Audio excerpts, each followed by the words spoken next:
Gantian.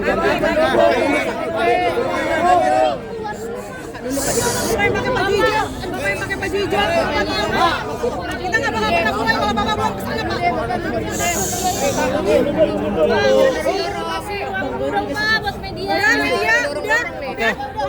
Oke, Bang. Hasbunallah wa ni'mal wakil. Nikmal maula wa ni'man nasir. La haula wa la quwata illa billahil aliyil azim. Alhamdulillah pada hari ini, hari Kamis, kami sudah melakukan nota perlawanan yang terdiri atas 37 halaman yang kita berikan judul Indonesia Menggugat. Ya, dugaan ijazah palsu Jokowi adalah sebuah cermin krisis multidimensional bangsa ini. Ya, pada beberapa hal nanti akan secara rinci disampaikan oleh advokat saya.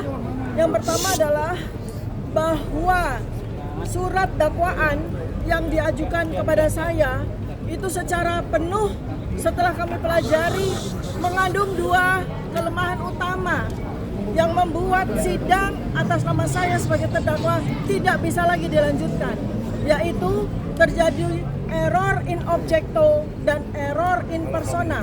Apa artinya?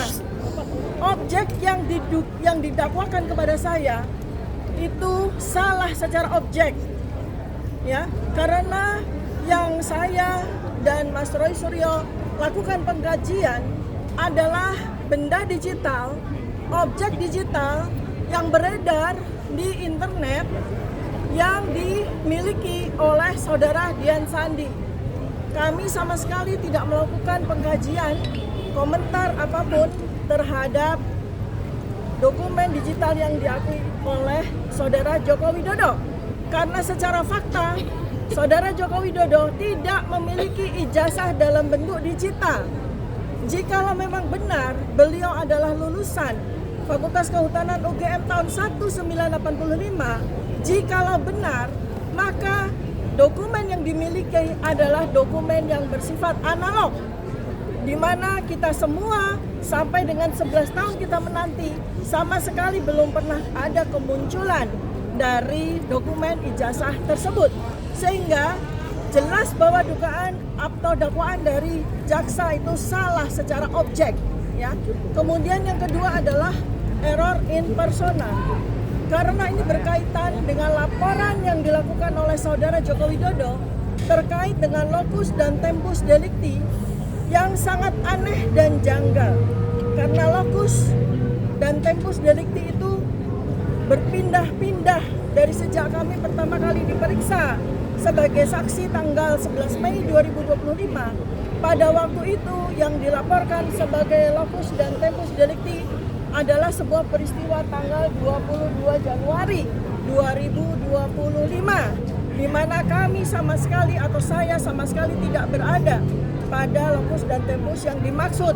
Lalu kemudian laporan polisi itu diubah secara locus dan tempus deliktinya menjadi di daerah Jakarta Selatan 26 Maret 2025. Lalu pada surat dakwaan yang disampaikan oleh penuntut umum ternyata locus dan tempus berubah lagi, yaitu di antara bulan Maret 2025 hingga bulan Mei 2025. Padahal laporan yang dilaporkan oleh saudara Joko Widodo itu tertanggal 30 April 2025. Jadi ini jelas salah, ya, secara persona dan salah secara objekto. Karena mana mungkin melaporkan sesuatu kejadian yang belum terjadi pada saat laporan polisi itu dilakukan. Dia melaporkan tanggal 30 April 2025 atas peristiwa yang terjadi pada bulan Mei 2025. Itu sesuatu yang sangat tidak masuk akal. Dan berikutnya lagi adalah kesalahan atau error in objecto adalah mendakwa sebuah produk jurnalistik yang dilindungi oleh undang-undang pers yang jelas, ya. Jadi ada 5 unggahan dari 28 unggahan yang dijadikan sebagai barang bukti. Itu sendiri sebetulnya sudah error in objecto. Karena 28 barang bukti itu dibebankan semua kepada saya. Sedangkan dari 28 barang bukti itu hanya ada 5 unggahan yang berkaitan dengan saya. Nah, sementara dari 5 objek tersebut itu sebetulnya adalah produk jurnalistik. Yang utama adalah sebuah siaran di media ya, yang berlangsung di gedung MNC ya, itu dilaporkan sebagai di mana saya melakukan perbuatan yang didakwa dengan pasal 32-35. Padahal itu adalah sebuah produk jurnalistik. Artinya, kalau seorang narasumber seperti saya, didakwa melakukan pidana atas keterangan yang saya lakukan, maka tentu saja media tersebut, hostnya yang memberikan pertanyaan kepada saya pun juga harus turut didakwa secara pidana. Tetapi Undang-Undang Pers tidak menyatakan demikian. Sebab sebuah produk jurnalistik yang berisikan talk show ya atau sebuah tanya jawab itu dilindungi oleh Undang-Undang Pers. Apabila host dan narasumber melakukan sebuah kesalahan, slip of the tongue atau kesalahan pada waktu itu, maka Undang-Undang Pers itu memberikan fasilitas dalam bentuk hak jawab, dalam bentuk sebuah mediasi di dalam koridor Dewan Pers ya. Jadi ini tidak bisa langsung dibawa kepada pidana.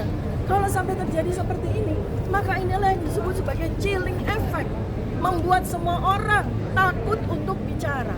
Ya, selanjutnya akan diteruskan oleh advokat saya. Silakan. Ya, terima kasih. Saya tambahkan sedikit ya, karena hari ini adalah perlawanan terhadap dakwaan. Kami belum bicara masalah pokok perkara. Ya, saya katakan tadi, bahkan kami bacakan bahwa perkara ini tidak layak untuk masuk persidangan karena dari awal sudah batal demi hukum. Sejak peristiwa RD yang mana harus pencabutan laporan itu jelas. Bagaimana dengan satu laporan yang sama dengan nomor yang sama yang dibebaskan hanya beberapa orang. Yang namanya pencabutan laporan itu adalah keseluruhan. Jadi kalau bahkan konsiderannya pun tercabut. Karena mekanisme di dalam RJ itu sebelum SP3 ada pencabutan laporan yang dengan nomornya yang sama. Kedua, peristiwa Mabes Polri pada waktu Jokowi melaporkan kawan-kawan ini, itu peristiwa di Mabes Polri belum dihentikan penyidikan. Jadi ini sudah melanggar undang-undang PSK, perlindungan saksi dan korban. Belum dihentikan. Kenapa demikian?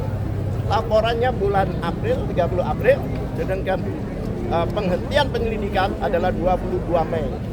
Jadi secara undang-undang perlindungan saksi dan korban, maka jika ada laporan lebih dulu, tidak boleh dilaporkan balik sebelum inkrah. Itu jelas, dan itu kami sampaikan tadi. Bahkan ada pelanggaran Perkap, masih ingat yang identik itu. Jadi sampai detik ini kepolisian tidak pernah mengatakan jasanya asli, yaitu identik non identik. Ya kan? Lah, pemeriksaan laboratorium waktu itu yang menyatakan identik itu melanggar Perkapnya sendiri. Karena dalam pemeriksaan laboratorium itu satu, ya kan, itu harus ada dilampirkan, wajib bahkan di Perkap nomor 10 tahun 2011, satu wajib dilampiri laporan. Pada saat itu belum ada laporan, lumas. Kedua, wajib dilampiri BAP. Pada saat itu belum semuanya di BAP. Ketiga, wajib dilampiri dengan berita acara penyitaan. Pada waktu itu tidak ada penyitaan. Oleh sebab itu, perkara ini cacat demi hukum. Bahkan saya berani katakan kalau itu seorang bayi itu mati dalam kandungan, bukan cacat lagi, mati. Kami tekankan berkali-kali bahwa perkara ini tidak layak untuk masuk ke persidangan ini. Silakan selanjutnya. Oke.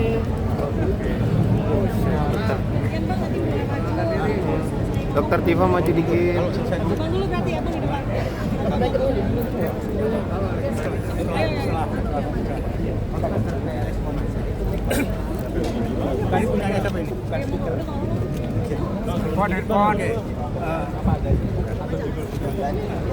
Oke, saudara-saudara wartawan, yang kami permasalahkan hari ini adalah mengapa penuntut umum membawa perkara ini ke Pengadilan Negeri Jakarta Timur. Itulah yang kami permasalahkan. Mengapa kami permasalahkan? Karena dalam uraiannya, di dalam surat dakwaan itu adalah pertama mengatakan tindak kejahatan atau tindak pidana dilakukan di wilayah Jakarta Selatan. Kemudian mengatakan di wilayah Jakarta Pusat. Seharusnya kan jurisdiksinya adalah Pengadilan Negeri Jakarta Selatan atau Pengadilan Negeri Jakarta Pusat. Namun mengapa diadili di Pengadilan Negeri Jakarta Timur? Itu menggunakan surat keputusan Mahkamah Agung nomor 114 tahun 2026 yang mengatakan bahwa persidangan dilakukan untuk Roy Suryo dan kawan-kawan, dilakukan di sini menggunakan surat keputusan untuk Roy Suryo di pengadilan ini adalah bukan wewenangnya pengadilan ini, karena tidak ada spesifik mengatakan untuk Dr. Tifa, ya. Jadi itu adalah, sedangkan perkaranya Roy Suryo sendiri sedang melakukan pra peradilan yang terakhir kita ketahui telah dimenangkan, sehingga kita juga nggak tahu apakah akan ada pengadilan untuk Roy Suryo karena mereka sampai hari ini pun masih dalam proses, ya. Jadi belum tentu akan diadili di pengadilan ini juga. Yang kedua, saya ingin melanjutkan tentang error in objecto tadi. Error in objecto tadi adalah dokumen yang dilakukan kajian oleh Dr. Tifa itu adalah dokumen miliknya Dian Sandi. Miliknya Dian Sandi, bukan miliknya Jokowi, miliknya Dian Sandi. Dengan demikian yang berhak melakukan keberatan itu ya Dian Sandi. Yang ingin saya katakan apa? Saudara Joko Widodo tidak mempunyai legal standing untuk mempermasalahkan karena bukan dokumennya dia. Dan Joko Widodo dan para pendukungnya juga tidak pernah mengatakan bahwa dokumennya Dian Sandi itu palsu. Itu juga tidak pernah mengatakan itu. Dengan demikian yang lebih berhak melapor dan mengadukan itu Dian Sandi, bukan Joko Widodo. Joko Widodo tidak punya legal standing. Itulah yang tadi kami permasalahkan.